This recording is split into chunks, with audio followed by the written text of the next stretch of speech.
کے واقعے میں ہم حضرت زبیر بن عوام رضی اللہ تعالیٰ عنہ کا ذکر کریں گے۔ آپ رضی اللہ تعالیٰ عنہ نبی کریم صلی اللہ علیہ وآلہ وسلم کے پھوپھی زاد بھائی حضرت خدیجہ رضی اللہ تعالیٰ عنہ کے برادر زاد یعنی بھتیجے اور حضرت ابو بکر صدیق رضی اللہ تعالیٰ عنہ کے داماد تھے۔ بہادری اور شجاعت میں سب ان کا لوہا مانتے تھے۔ حضور نے آپ کو اپنا حواری کہہ کر پکارا اور ایک بار ان کا جذبہ جاں بازی دیکھ کر فرمایا، فدا کا ابی و امی، یعنی میرے ماں باپ تجھ پر فدا ہوں۔ آپ عشرہ مبشرہ رضی اللہ تعالی عنہم میں سے تھے۔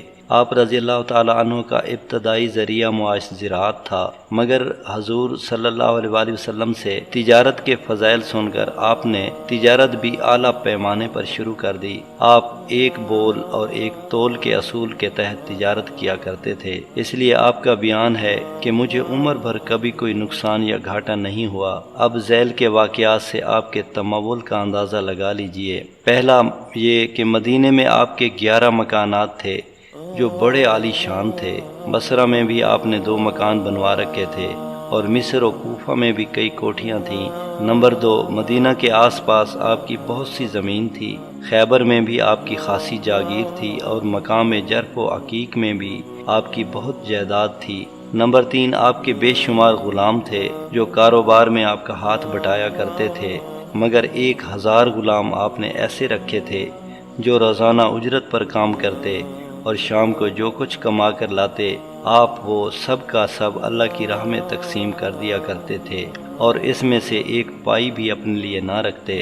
ایک دفعہ ایک ضرورت کے لیے آپ رضی اللہ تعالیٰ عنہ نے ایک مکان فروخت کر دیا جس کی قیمت میں 6 لاکھ درہم وصول ہوئے۔ اسی طرح ایک بار آپ نے مصر میں زمین کا ایک قطعہ خریدا جس کی قیمت 71 لاکھ ادا کی گئی۔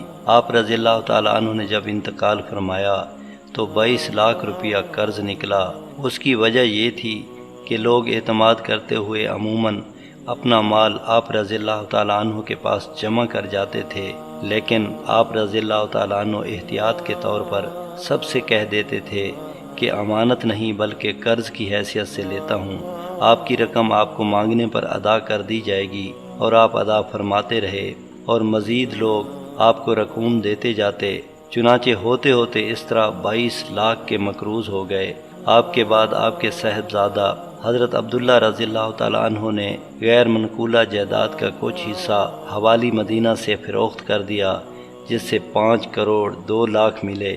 اس میں سب سے پہلے آپ رضی اللہ تعالیٰ عنہ کا قرض ادا کیا گیا اور 4 سال تک مسلسل موسم حج میں اعلان ہوتا رہا کہ زبیر رضی اللہ تعالیٰ عنہ پر جس کا قرض ہو آ کر لے لے۔ صدقہ و خیرات اور داد و دہش کے بعد آپ کی وراثت میں جو نقد مال نکلا اس کی مقدار 3 کروڑ 92 لاکھ تھی، جو آپ کی 4 بیویوں اور 18 بیٹوں میں تقسیم ہوا۔